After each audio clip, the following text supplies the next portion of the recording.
ವೀಕ್ಷಕರೇ, ನೀವು ಪ್ರತಿ ಸಾರಿ ಕೂಡಲ ಸಂಗಮಕ್ಕೆ ಬಂದಾಗ ಈ ಮಠ ನೋಡಿದಿರೋ ಇಲ್ಲೋ ಗೊತ್ತಿಲ್ಲ. ಇದು ಇದೊಂದು ಉತ್ತರಕ್ಕೆ ಮುಖ ಮಾಡಿದ್ದ ರಾಯರು ಹನುಮಂತ ದೇವರು ಉದ್ಭವ ಆಗಿದ್ದು ಮೂಡಿದ್ದು ಹನುಮಂತ ದೇವರು ಪ್ರತಿಷ್ಠಾಪನೆ ಮಾಡಿದ್ದಲ್ಲ. ಇದು ಇದಾಗಿದ್ದು ತುಳಸಿ ಕಟ್ಟೆಯಲ್ಲಿ ಮೂಡಿರೋದು. ದಿಕ್ಕಿಗೆ ಮುಖ ಮಾಡಿರುವಂತಹ ಆಂಜನೇಯ ಸ್ವಾಮಿ ಅಂದ್ರೆ ವ್ಯಾಸರ ಕಾಲದ ಇದ್ದಾದ್ರೆ ಹಸುರನ ಸಂಹಾರ ಮಾಡಿದ್ದಾರೆ. ಶ್ರೀಚಕ್ರ ಇದೆ ಹನುಮಂತ ದೇವರ ಗುಡಿಯಲ್ಲಿ. ಎಲ್ಲೂ ಸಿಗುದಿಲ್ಲ ನಿಮಗೆ. ಹನುಮಂತ ದೇವರ ಗುಡಿಯಲ್ಲಿ ಶ್ರೀಚಕ್ರ ಇರೋದು ಇದು ಏಕೈಕ ದೇವಸ್ಥಾನ. ವೀಕ್ಷಕರೇ, ಇವತ್ತು ರಾತ್ರಿಯ ಪ್ರಸಾದ ಸೇವೆಯನ್ನ ಮಾಡಿದ್ದಾರೆ. ಸೇವೆಯನ್ನ ಸಿದ್ದು ಮಣೂರವ್ರು ಮಾಡಿದ್ದಾರೆ. ವೀಕ್ಷಕರೇ, ಬಸವೇಶ್ವರ ಐಕ್ಯ ಮಂಟಪಕ್ಕೆ ಹೀಗೆ ಸ್ಟೆಪ್ಸ್ ಇಳ್ಕೊಂಡು ಹೋಗ್ಬೋದು. ಈ ಶಿವಲಿಂಗ ನೋಡೋಕೆ ಅನ್ಸುತ್ತೆ, ತುಂಬಾ ಚೆನ್ನಾಗಿರುತ್ತೆ ನೋಡೋಕೆ ಪ್ಲೇಸ್. ವೀಕ್ಷಕರೇ, ಸುತ್ತು ನದಿ ಮಧ್ಯದಲ್ಲಿ ನಾವಿದೀವಿ ನೋಡಿ. ವೀಕ್ಷಕರೇ, ನಾವು ಯಾವ ಮಾರ್ಗವಾಗಿ ಬಂದಿದ್ದೀವಿ ಅಂತ ತೋರಿಸ್ತೀನಿ.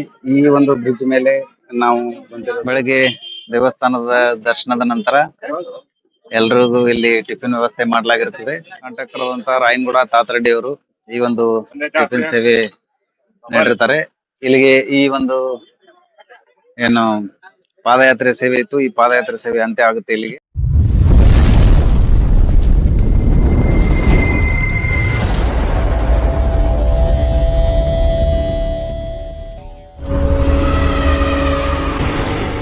ಚಕ್ರವರ್ತಿ ನ್ಯೂಸ್, ಇದು ಭ್ರಷ್ಟರ ವಿರುದ್ಧ ಬ್ರಹ್ಮಾಸ್ತ್ರ. ನಮಸ್ಕಾರ ವೀಕ್ಷಕ, ಚಕ್ರವರ್ತಿ ನ್ಯೂಸ್ಗೆ ಸ್ವಾಗತ. ನಾನು ಚೇತನ್ ಶಿವಶಿಲ್. ಚಕ್ರವರ್ತಿ ನ್ಯೂಸ್ ನ ಸುದ್ದಿಗಳು ನಿಮ್ಗೆ ಸರಿಯಾಗಿ ತಲುಪ್ತಾ ಇಲ್ವಾ? ಹಾಗಾದ್ರೆ ಕೂಡಲೇ ನಮ್ಮ ಚಾನಲ್ ನ ಸಬ್ಸ್ಕ್ರೈಬ್ ಮಾಡ್ಕೊಳ್ಳಿ, ಪಕ್ಕದಲ್ಲಿರುವ ಬೆಲ್ ಐಕಾನ್ ನ ಕ್ಲಿಕ್ ಮಾಡಿ. ಹಾಗೆ ಮಾಡೋದ್ರಿಂದ ನಾವು ಮಾಡುವ ಪ್ರತಿಯೊಂದು ಸುದ್ದಿ ನಿಮ್ಗೆ ಆಗಿಂದಾಗ ನಿಮ್ಮ ಮೊಬೈಲ್ಗೆ ತಲುಪತ್ತೆ. ವೀಕ್ಷಕರೇ, ಸಮಯ 5:30. ಅಡಿಹಾಳದ ಶ್ರೀ ವೀರಭದ್ರೇಶ್ವರ ದೇವಸ್ಥಾನಕ್ಕೆ ಬಂದಿದ್ದೀವಿ. ಇನ್ನೇನು ಒಂದ್ 2-3 ಕಿಲೋಮೀಟರ್ಸ್ ಇರ್ಬೋದು. ಇದು ವೀರಭದ್ರೇಶ್ವರ ದೇವಸ್ಥಾನ.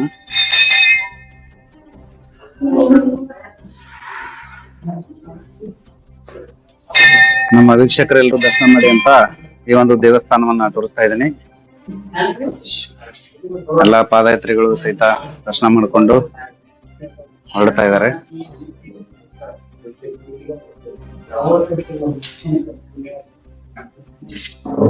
ಓಕೆ, ಬ್ರಿಡ್ಜ್ ಬಂದ ನಂತರ ಮತ್ತೆ ಬ್ರಿಡ್ಜ್ ನ ವಿಡಿಯೋನ ತೋರಿಸ್ತೀನಿ. ಇಲ್ಲಿವರೆಗೂ ವೀಕ್ಷಕರೇ, ಸಮಯ 5:47 ಗಂಟೆ. ಬ್ರಿಡ್ಜ್ ಹತ್ರ ಬಂದಿದ್ದೀವಿ. ಒಂದು ಸ್ವಲ್ಪ ತಂಗಿದ್ದೀವಿ. ಒಂದು 10-15 ನಿಮಿಷ ವಿಶ್ರಾಂತಿ ಪಡ್ತೀವಿ. ಹಾಗಾಗಿ ಒಂದು ಸ್ವಲ್ಪ ಲೇಟ್ ಆಯಿತು. ದೇವಸ್ಥಾನ ಕಾಣಿಸ್ತಾ ಇದೆ ನಿಮಗೆ.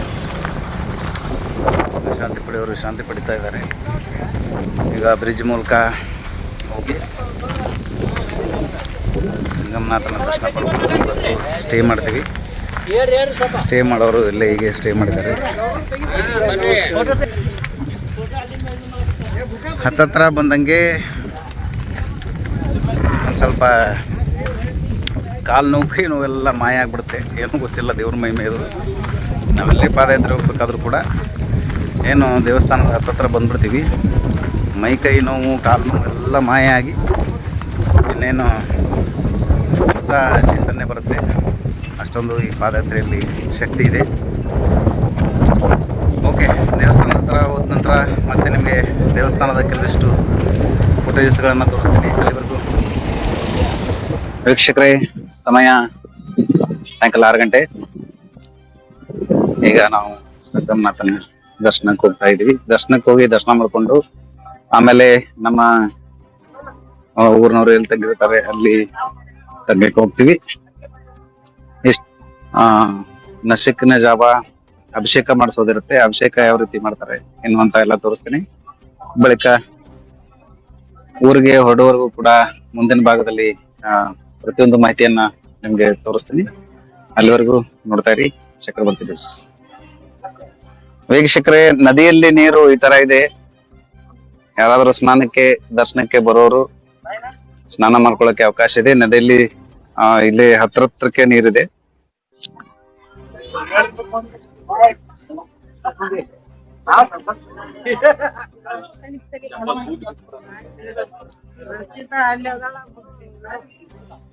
ನಮ್ಮ ಶಾಸಕರ ಆಪ್ತ ಸಹಾಯಕರಾದಂತ ಆ ನಾಗೇಶ್ ತಂಗಡಿಗೆ ಅವರು ಸಹಿತ ಈ ಒಂದು ಪಾದಯಾತ್ರೆಯಲ್ಲಿ ಭಾಗಿಯಾಗಿದ್ದಾರೆ. ಆವಾಗಲೇ ಈ ಬಗ್ಗೆ ಹೇಳಿದೆ, ಆದ್ರೆ ಗಾಳಿ ಇತ್ತು, ಸರಿಯಾಗಿ ಕೇಳಿಸಿಲ್ಲ ಅನ್ಕೊಂಡು ಮತ್ತೊಮ್ಮೆ ಹೇಳ್ತಾ ಇದೀನಿ. ಈ ಪಾದಯಾತ್ರೆಗೆ ವಿಶೇಷವಾಗಿ ವಕೀಲರು ಆತರ ಹಿಂಗೇನು ದೊಡ್ಡದು ಇಲ್ಲ. ಅವ್ರು ವಕೀಲರು, ಈ ಕಡೆ ಇರೋರು ಇವರು ಕರ್ನಾಟಕ ಬ್ಯಾಂಕಿನ ಉಪಾಧ್ಯಕ್ಷರು. ಹಿಂಗೆ ಎಷ್ಟೇ ಶ್ರೀಮಂತರಿದ್ರು ಕೂಡ ಪಾದಯಾತ್ರೆಗೆ ಹಿಂದೆ ಮುಂದೆ ನೋಡದೇನೆ ದೇವರ ಸೇವೆಗೆ ಅಲ್ಲಿಂದ ನಡ್ಕೊಂಡ್ ಬರ್ತಾರೆ. ದೇವಸ್ಥಾನ ಒಳಗಡೆ ನೋಡೋಣ ನಡ್ರಿ, ದೇವರ ದರ್ಶನ ಮಾಡಿಸ್ತೇನೆ ನಿಮ್ಗೆ. ದೇವಸ್ಥಾನಕ್ಕೆ ಈ ರೀತಿ ಕ್ಯೂ ಅಂದ್ರೆ ಸರದಿ ಸಾಲಿನಲ್ಲಿ ಒಂದು ಕ್ಯೂ ಇರುತ್ತೆ.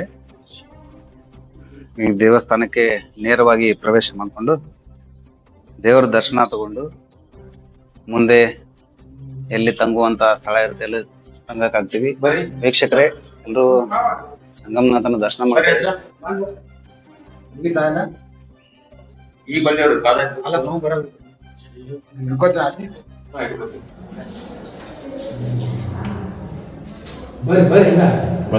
ಒಂದೇ ನಿಮಿಷ ರೀ.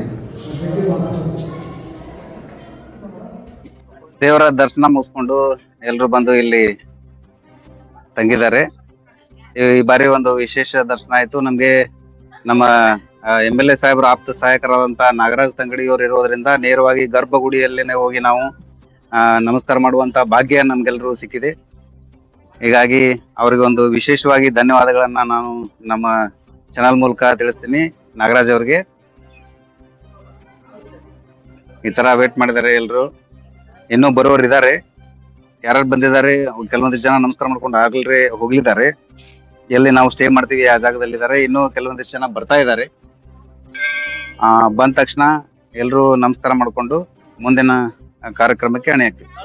ವೀಕ್ಷಕರೇ, ನೀವು ಪ್ರತಿ ಸಾರಿ ಕೂಡಲ ಸಂಗಮಕ್ಕೆ ಬಂದಾಗ ಈ ಮಠ ನೋಡಿದಿರೋ ಇಲ್ಲೋ ಗೊತ್ತಿಲ್ಲ. ಇಲ್ಲೊಂದು ರಾಘವೇಂದ್ರ ಸ್ವಾಮಿಗಳ ಮಠ ಇದೆ, ತೋರಿಸ್ತೀನಿ. ನೀವು ಬಂದಾಗ ದರ್ಶನ ಮಾಡ್ಕೋಬಹುದು. ಅಲ್ಲಿ ಚೆನ್ನಾಗಿ ಪ್ರಶಾಂತವಾದ ವಾತಾವರಣ ಇದೆ.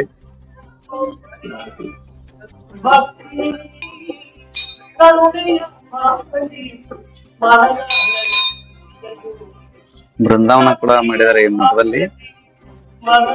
ದರ್ಶನ ಪಡ್ಕೊಳ್ಳೋರು ದರ್ಶನ ಪಡ್ಕೋಬಹುದು ಬಂದಾಗ.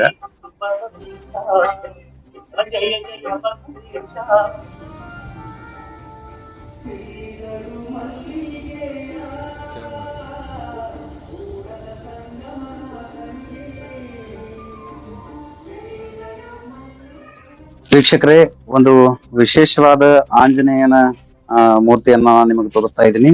ಈ ಒಂದು ವಿಶೇಷ ಆಂಜನೇಯ ಏನು ವಿಶೇಷತೆ ಅಂದ್ರೆ, ಈ ದಕ್ಷಿಣ ದಿಕ್ಕಿಗೆ ಮುಖ ಮಾಡಿರುವಂತಹ ಆಂಜನೇಯ ಸ್ವಾಮಿಯವರು ಅಸುರನ್ನ ಸಂಹಾರ ಮಾಡಿರುವಂತಹ ಚಿತ್ರ ಕೂಡ ನೀವು ನೋಡಬಹುದು. ಅಸುರನ್ನ ಸಂಹಾರ ಮಾಡಿದ್ದಾರೆ, ಮತ್ತೆ ದಕ್ಷಿಣ ದಿಕ್ಕಿಗೆ ಮುಖ ಮಾಡಿದ್ದಾರೆ. ಕೈಯಲ್ಲಿ ಒಂದು ಹೂ ಕೂಡ ಹಿಡಿದಿದ್ದಾರೆ.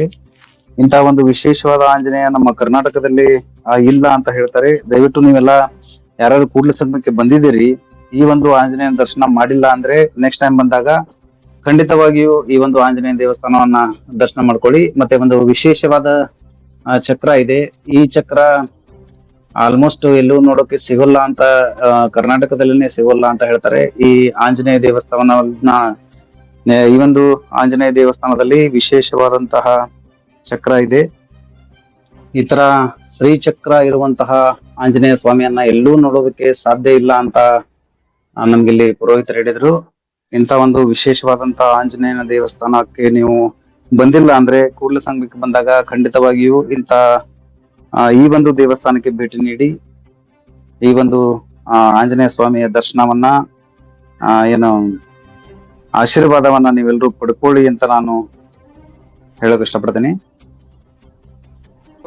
ಅಂದ್ರೆ ವ್ಯಾಸರಾಯರ ಕಾಲದ ಇದ್ದಂತಹ ಹನುಮಂದೇವ್ರು ಇವರು. ಇವರಿಗೆ ಏನ್ ಸ್ಪೆಷಾಲಿಟಿ ಇದೆ ಅಂತಂದ್ರೆ ಸಂಜೀವಿನಿ ಹೂವ ಹಿಡಿದಿದ್ದಾರೆ ಇಲ್ಲಿ. ಆಮೇಲೆ ಇಲ್ಲಿ ಗಂಟಿ ಇದೆ, ಯಾಕಂದ್ರೆ ವ್ಯಾಸರಾಯರು ಪ್ರತಿಷ್ಠಾಪನೆ ಮಾಡುವಾಗ ಗಂಟಿಯಂತೆ ಹಾಕಿ ಪ್ರತಿಷ್ಠಾಪನೆ ಮಾಡ್ತಾರೆ. ಆಮೇಲೆ ಇನ್ನೊಂದು ವಿಶೇಷತೆ ಏನಂತಂದ್ರೆ ಇಲ್ಲ ಅಸುರನ ಸಂಹಾರ ಮಾಡಿದ್ದಾರೆ, ನೋಡಿದಾರ ಇಲ್ಲ. ಇಲ್ಲಿ ಹಸುರನ್ನು ಸಂಹಾರ ಮಾಡಿದಾಗ ಅವನ ತಲೆಯ ಮೇಲೆ ಕಾಲಿಟ್ಟಿದ್ದಾರೆ. ಇದೇ ವಿಶೇಷ. ಆಮೇಲೆ ಇಲ್ಲಿ ಬರಿ ಶ್ರೀಚಕ್ರ ಇರೋದು, ಶ್ರೀಚಕ್ರ ಇದೆ ಹನುಮಂತ ದೇವರ ಗುಡಿಯಲ್ಲಿ. ಎಲ್ಲೂ ಸಿಗುದಿಲ್ಲ ನಿಮಗೆ. ಹನುಮಂತ ದೇವರ ಗುಡಿಯಲ್ಲಿ ಶ್ರೀಚಕ್ರ ಇರೋದು ಇದು ಏಕೈಕ ಆ ದೇವಸ್ಥಾನ. ಆಮೇಲೆ ಬನ್ನಿ, ಇದು ಇದೆಯಲ್ಲ, ಇದು ಕೇಶವ ದೇವರಂತ.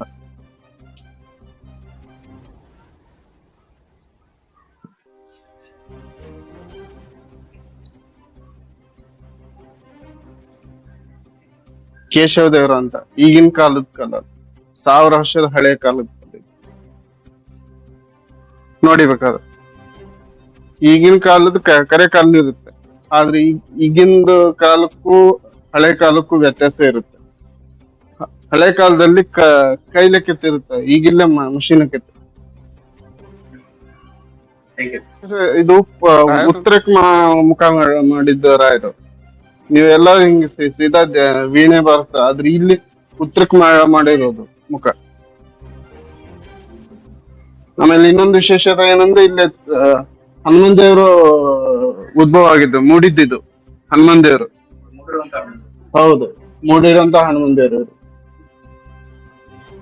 ಇಲ್ಲಿ ನೋಡಿ, ಕುತ್ತಿಗೆವರೆಗೂ ಇದೆ. ಇದು ಪೂರ್ತಿ ಮೂಡಿರೋದು.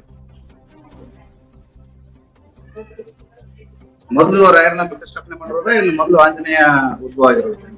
ಫಸ್ಟ್ ಆಂಜನೇಯ, ಸೆಕೆಂಡ್ ಇಲ್ಲಿ ಈ ಆಂಜನೇಯ ಉದ್ಭವ ಆಗಿರೋದು. ಹೌದು, ರಾಯರ್ ಬಂದು ಇದನ್ ಮಾಡೋದು. ಇದು ವಿಶೇಷತೆ ಇದೆ. ಇದು ಪ್ರತಿಷ್ಠಾಪನೆ ಮಾಡಿದ್ದಲ್ಲ, ಇದು ಇದಾಗಿದ್ದು ತುಳಸಿ ಕಟ್ಟೆಯಲ್ಲಿ ಮೂಡಿರೋದು. ಆಂಜನೇಯನು ರಾಯರು ಇಬ್ರು ಮೂಡಿರೋದು ತುಳಸಿ ಕಟ್ಟೆಯಲ್ಲಿ. ರಾಯರು ಕೂಡ ಮುಗಿರೋದೇನಾ? ಹೌದು.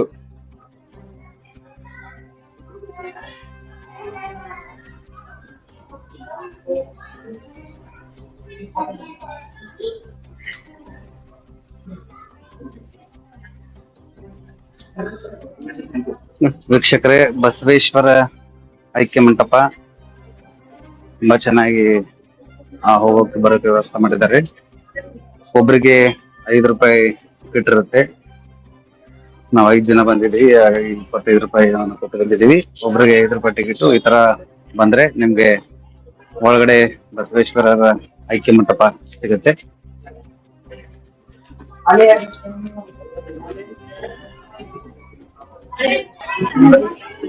ಐಕ್ಯ ಮಂಟಪದ ಮೇಲೆ ಈ ರೀತಿ ನೋಡೋಕೆ ಸಿಗುತ್ತೆ. ಹತ್ತಿರದಿಂದಾನೇ ನದಿ ನೋಡಬಹುದು.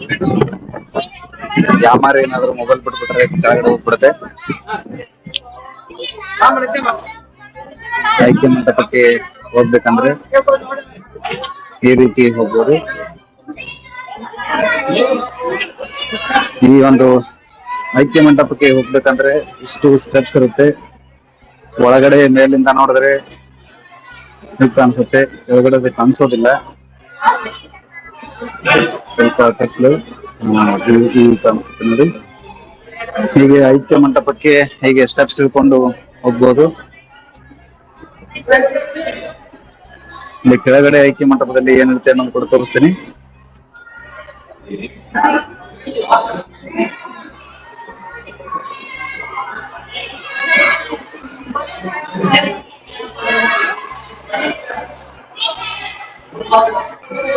ನಾವು ಮೇಲಿಂದ ಹೀಗೆ ಎಳೆದು ಅಲ್ಲಿಂದ ಎಳೆದ್ಬಿಟ್ಟು ಈ ರೀತಿಯಾಗಿ ಈಗ ಕೆಳಗಡೆ ಐಕ್ಯ ಮಂಟಪದ ಹತ್ರ ಬಂದಿದ್ದೀವಿ. ನಿಮ್ಗೆ ಐಕ್ಯ ಮಂಟಪದಲ್ಲಿ ಈ ರೀತಿ ಶಿವಲಿಂಗ ನೋಡೋಕೆ ಅನ್ಸುತ್ತೆ. ತುಂಬಾ ಚೆನ್ನಾಗಿರುತ್ತೆ ನೋಡೋಕೆ ಪ್ಲೇಸ್ ಇದೆ.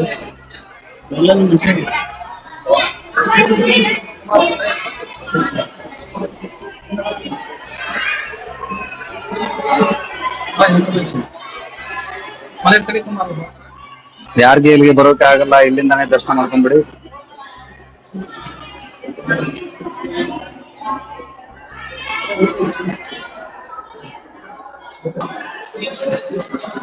ಈ ರೀತಿಯಾಗಿ ನಿಮ್ಗೆ ಇಲ್ಲಿ ಐಕ್ಯ ಮಂಟಪನ ನೋಡಬಹುದು. ಮತ್ತೆ ಮೇಲ್ಗಡೆ ಹೋಗ್ಬೇಕಂದ್ರೆ ಹೀಗೆ ಮೆಟ್ಲು ಹತ್ಕೊಂಡು ಹೋಗ್ಬೋದು.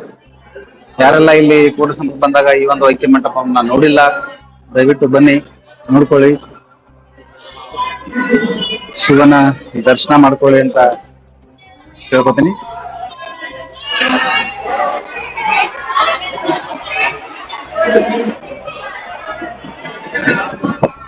ವೀಕ್ಷಕರೇ, ಸುತ್ತು ನದಿ ಮಧ್ಯದಲ್ಲಿ ನಾವಿದ್ದೀವಿ. ತುಂಬಾ ಚೆನ್ನಾಗಿರೋ ಒಂದು ಪ್ರದೇಶ. ನಿಮ್ಗೆ ಒಳ್ಳೆ ಅನುಭವ ಆಗುತ್ತೆ ಈ ಒಂದು ಪ್ರದೇಶಕ್ಕೆ ಬಂದ್ರೆ. ಸುತ್ತು ನೀರಿರುತ್ತೆ, ನೀರಿನ ಮೇಲ್ಗಡೆ ಈ ಒಂದು ಮಂಟಪವನ್ನ ಕಟ್ಟಿದ್ದಾರೆ. ನೀರ್ ನೋಡಿ ತುಂಬಾ ಚೆನ್ನಾಗಿ ಸತತ ಕಾಣಿಸುತ್ತೆ, ಕಾಣಿಸುತ್ತೆ ನೀರು ನೋಡಿ. ವೀಕ್ಷಕರೇ, ನಾವು ಯಾವ ಮಾರ್ಗವಾಗಿ ಬಂದಿದ್ದೀವಿ ಅಂತ ತೋರಿಸ್ತೀನಿ. ಈ ಒಂದು ಬ್ರಿಡ್ಜ್ ಮೇಲೆ ನಾವು ಬಂದಿರೋದು. ಈ ಬ್ರಿಡ್ಜ್ ಮೂಲಕವಾಗಿ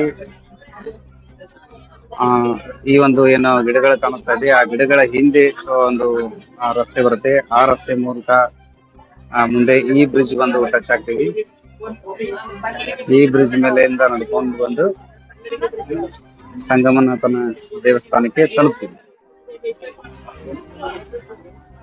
ವೀಕ್ಷಕರೇ, ಇದು ಏನು ಪಾದಯಾತ್ರೆಗಳು ಬಂದಿರ್ತೀರಿ ಅವೆಲ್ಲ ಉಳ್ಕೊಳ್ಳುವಂತಹ ಪ್ರದೇಶ. ಅಡಿಗೆ ಮಾಡ್ತಾ ಇದ್ದಾರೆ, ಊಟ ಮಾಡ್ಕೊಂಡು ಯಾರ್ಯಾರು ಎಲ್ಲೆಲ್ಲಿ ಮಲಗಬೇಕು ಎಲ್ಲೆಲ್ಲಿ ಮಲ್ಕೋತಾರೆ. ಒಳಗಡೆ ಮಲ್ಕೊಳ್ಳೋದು ಕೂಡ ಅವಕಾಶ ಇರುತ್ತೆ, ಹೊರಗಡೆ ಮಲ್ಕೊಳ್ಳೋದು ಕೂಡ ಅವಕಾಶ ಇರುತ್ತೆ. ಯಾರು ಎಲ್ಲಿ ಮಲಗಬೇಕು ಅನ್ಕೋತಾರೆ ಅಲ್ಲಿ ಮಲಗ್ತಾರೆ. ವೀಕ್ಷಕರೇ, ಇವತ್ತು ರಾತ್ರಿಯ ಪ್ರಸಾದ ಸೇವೆಯನ್ನ ಅವರು ಮಾಡಿದ್ದಾರೆ. ಮಂಜುನಾಥ್ ಬಲ್ದಿನ್ನಿ ಅವರು, ಮಾಂತೇಶ್ ನರ್ಸಡ್ಡಿ ಅವರು, ಪವನ್ ಸುಕಾಲಿ ಅವರು ಮತ್ತು ಮಂಜುನಾಥ್ ಪಾಟೀಲ್ ಅವರು, ಶಂಕರಗೌಡ ತಾವರ್ಕೇಡ್ ಅವರು ಈ ಒಂದು ರಾತ್ರಿಯ ಪ್ರಸಾದ ಸೇವೆಯನ್ನು ಮಾಡಿದ್ದಾರೆ. ಅವರಿಗೆ ನಾವು ಪಾದಯಾತ್ರೆಗಳ ಪರವಾಗಿ ಧನ್ಯವಾದಗಳನ್ನ ಅರ್ಪಿಸ್ತೇವೆ. ಮತ್ತೆ ಒಳ್ಳೆ ಪ್ರಸಾದ ಸೇವೆ ಇದೆ. ಏನ್ ಪ್ರಸಾದ ಇದೆ ಅಂತ ತೋರಿಸ್ತೀನಿ. ಪುರಿ, ಚಟ್ನಿ, ಈ ತರ ಪ್ರಸಾದ ಸೇವೆ ಇದೆ. ಮತ್ತೆ ಈ ಲುಂಗಿ ಮತ್ತು ಶೆಲ್ಲೆ ಸೇವೆಯನ್ನು ಕೂಡ ಮಾಡಿದ್ದಾರೆ. ಲುಂಗಿ ಮತ್ತು ಶೆಲ್ಲೆ ಸೇವೆಯನ್ನ ಸಿದ್ದು ಮಣೂರವ್ರು ಮಾಡಿದ್ದಾರೆ. ಒಟ್ಟಾರೆ ಈ ವರ್ಷದ ಪಾದಯಾತ್ರೆ ತುಂಬಾ ಯಶಸ್ವಿಯಾಗಿ ನಡೆದಿದೆ. ಇಲ್ಲಿವರೆಗೂ ಬಂದು ತಲುಪಿದೀವಿ. ಇನ್ನು ನಾಳೆ ಬೆಳಗ್ಗೆ ಏನು ಅಭಿಷೇಕ ಮಾಡಿಸಿ, ಸಂಗಮನಾಥನಿಗೆ ಅಭಿಷೇಕ ಮಾಡಿಸಿ ಮುಂದೆ ತಮ್ಮ ಊರುಗಳಿಗೆ ತಾವು ತೆರಳುತ್ತಾರೆ. Okay, thank you.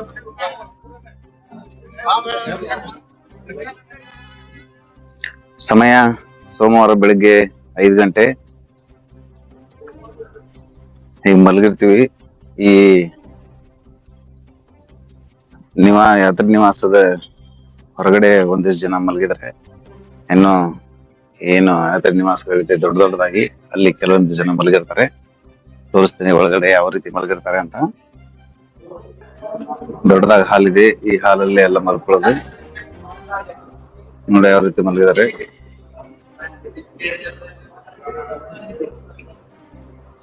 ಇಲ್ಲಿ ಬಾತ್ರೂಮ್ ವ್ಯವಸ್ಥೆ, ಸ್ನಾನ ಮಾಡೋರು ಇಲ್ಲಿ ಸ್ನಾನ ಮಾಡ್ತಾರೆ, ಇಲ್ಲ ಹೊಳೆಯಲ್ಲಿ ಸ್ನಾನ ಮಾಡೋರು ಬೇಗನೆ ಎದ್ದು ಹೊಳೆ ಹತ್ರ ಹೋಗಿ ಹೊಳೆಯಲ್ಲಿ ಸ್ನಾನ ಮಾಡ್ತಾರೆ.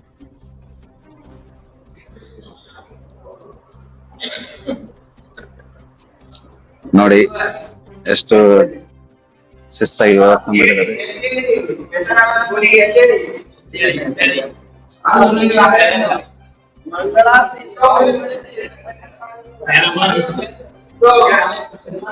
ಮತ್ತೆ ಆಮೇಲೆ ಅಭಿಷೇಕದ ವಿಡಿಯೋ ನಿಮ್ಗೆ ತೋರ್ಸೋಕೆ ಪ್ರಯತ್ನ ಮಾಡ್ತೀನಿ. ಅಲ್ಲಿವರೆಗೂ ನೋಡ್ತಾ ಇರಿ. ವೀಕ್ಷಕರೇ, ಸಮಯ ಬೆಳಗ್ಗೆ 6 ಗಂಟೆ 35 ನಿಮಿಷ. ಹೊಳೆ ದಂಡೆಯಲ್ಲಿ ಎಲ್ಲರೂ ಸ್ನಾನ ಮಾಡೋಕ್ಕೆ ಬಂದಿದ್ದಾರೆ. ಕೆಲವಷ್ಟು ಜನ ಅಲ್ಲಿ ರೂಮಲ್ಲಿ ಸ್ನಾನ ಮಾಡೋರು ಯಾತ್ರಾ ನಿವಾಸದಲ್ಲಿ ಸ್ನಾನ ಮಾಡಿದರು. ಬಳಿಕ ಈ ಹೊಳೆ ದಂಡೆಯಲ್ಲಿ ಸ್ನಾನ ಮಾಡಬೇಕು ಅಂತ ಏನೋ ಹೊಳೆ ನೀರಿನ ಸ್ನಾನ ಈ ಒಂದು ಮಾಸದಲ್ಲಿ ತುಂಬ ಪವಿತ್ರ ಅಂತ ಹೇಳ್ತಾರೆ. ಹಾಗಾಗಿ ಹೊಳೆ ನೀರಿನ ಸ್ನಾನ ಮಾಡೋಕ್ಕೆ ಎಲ್ಲರೂ ಕೂಡ ರೆಡಿ ಆಗ್ತಾ ಇದ್ದಾರೆ. ಕೆಲವಷ್ಟು ಜನ ಹೊಳೆ ಸ್ನಾನ ಮಾಡಿಕೊಂಡು ಆಗಲೇ ಅಭಿಷೇಕಕ್ಕೆ ಹೋಗಿ ಕೂತ್ಕೊಂಡಿದ್ದಾರೆ. ಇನ್ನಷ್ಟು ಜನ ಹೊಳೆ ಸ್ನಾನಕ್ಕೆ ಅಂದರೆ ಹೊಳೆ ಸ್ನಾನದ ಪ್ರಿಪೇರ್ ಮಾಡ್ತಾ ಇದ್ದಾರೆ. ನೋಡ್ತಾ ಇರ್ಬೋದು ವೀಕ್ಷಕರೇ, ಈ ಒಂದು ದೇವಸ್ಥಾನದ ಅಭಿಷೇಕ ಯಾವ ರೀತಿ ಆಗುತ್ತೆ ಅಂತ ನಿಮಗೆ ತೋರಿಸ್ತೀನಿ. ಈ ದೇವಸ್ಥಾನದಲ್ಲಿ ಅಭಿಷೇಕವನ್ನು ನಾವು ನಮ್ಮ ಕೈಯಾರೆ ಮಾಡ್ಬೋದು. ಈ ರೀತಿ ಕ್ಯೂ ಇರುತ್ತೆ.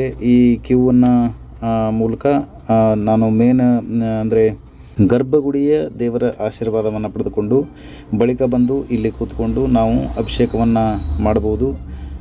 ನಮ್ಮ ಕೈಯಿಂದನೇ ದೇವರ ಮೂರ್ತಿಯನ್ನು ತೊಳೆಯೋಕೆ ಒಂದು ಅವಕಾಶ ಇರುತ್ತೆ. ಈ ರೀತಿ ನಾವು ಅಭಿಷೇಕ ಮಾಡಬಹುದು. ಇಲ್ಲಿ ನೋಡಿ, ಗರ್ಭಗುಡಿಯ ಮೂಲ ದೇವರನ್ನು ನಾನು ನಿಮಗೆ ತೋರಿಸ್ತಾ ಇದ್ದೀನಿ. ತುಂಬ ಚೆನ್ನಾಗಿ ಅಂದರೆ ತುಂಬ ಆಕರ್ಷಕವಾಗಿ ಈ ಒಂದು ದೇವರ ದರ್ಶನ ಆಗುತ್ತೆ ನಿಮಗೆ. ಮತ್ತು ನಮ್ಮ ಊರಿನ ಪ್ರಮುಖರು ಈ ಒಂದು ಅಭಿಷೇಕಕ್ಕೆ ಕುಳಿತುಕೊಂಡಿದ್ದಾರೆ.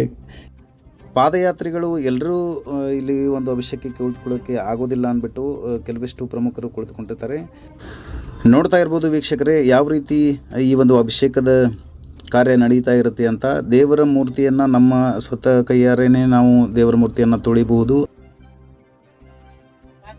ಬೆಳಗ್ಗೆ ದೇವಸ್ಥಾನದ ದರ್ಶನದ ನಂತರ ಎಲ್ರಿಗೂ ಇಲ್ಲಿ ಟಿಫಿನ್ ವ್ಯವಸ್ಥೆ ಮಾಡಲಾಗಿರುತ್ತದೆ.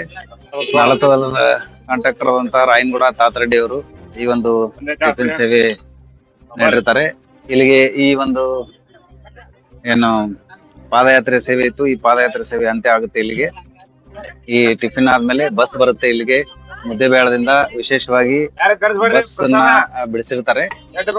ಆ ಬಸ್ ಅಲ್ಲಿ ತಮ್ಮ ಊರುಗಳಿಗೆ ತಿರುಗಿರ್ತಾರೆ. ತಮ್ಮ ಸ್ನೇಹಿತರಿಂದ ವಾಹನಗಳನ್ನ ತರಿಸಿದ್ರು, ಆ ವಾಹನಗಳಲ್ಲಿ ತಿರುಗುತ್ತಾರೆ.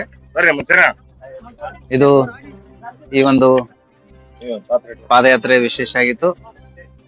ಮತ್ತೆ ಈ ತರ ಯಾವ್ದಾದ್ರು ಊರಲ್ಲಿ ವಿಶೇಷ ಕಾರ್ಯಕ್ರಮ ಮಾಡಿದ್ರೆ ಮತ್ತೆ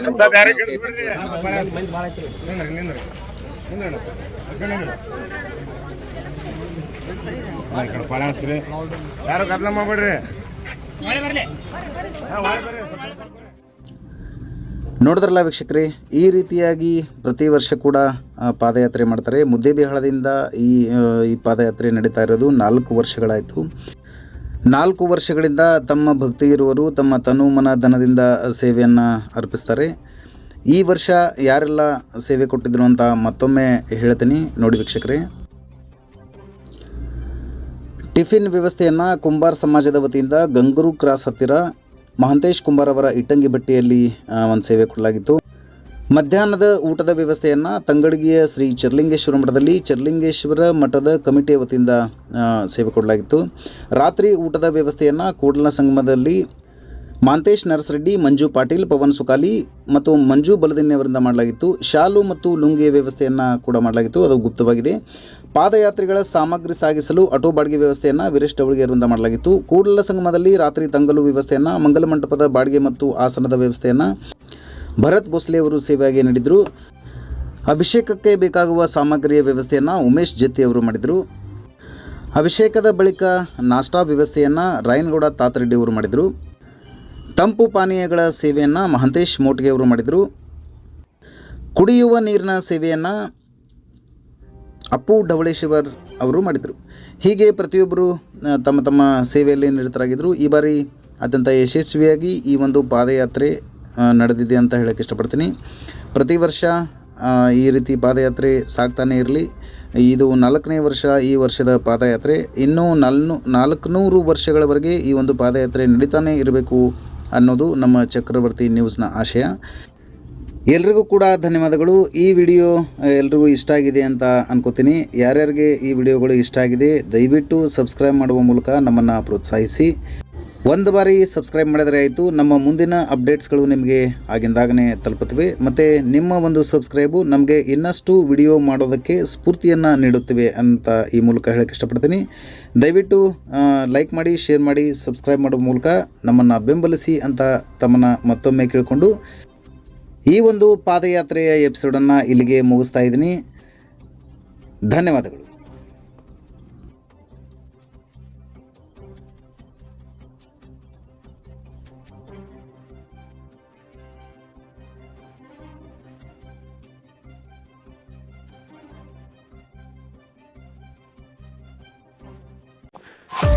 ಈ ಸುದ್ದಿ ನಿಮಗೆ ಇಷ್ಟ ಆಗಿದ್ರೆ ಲೈಕ್ ಮಾಡಿ, ಶೇರ್ ಮಾಡಿ, ಸಬ್ಸ್ಕ್ರೈಬ್ ಮಾಡಲು ಮಾಡಿ. ನಿರಂತರ ಸುದ್ದಿಗಳಿಗಾಗಿ ನೋಡ್ತಾ ಇರಿ ಚಕ್ರವರ್ತಿ ನ್ಯೂಸ್. ಇದು ಭ್ರಷ್ಟರ ವಿರುದ್ಧ ಬ್ರಹ್ಮಾಸ್ತ್ರ.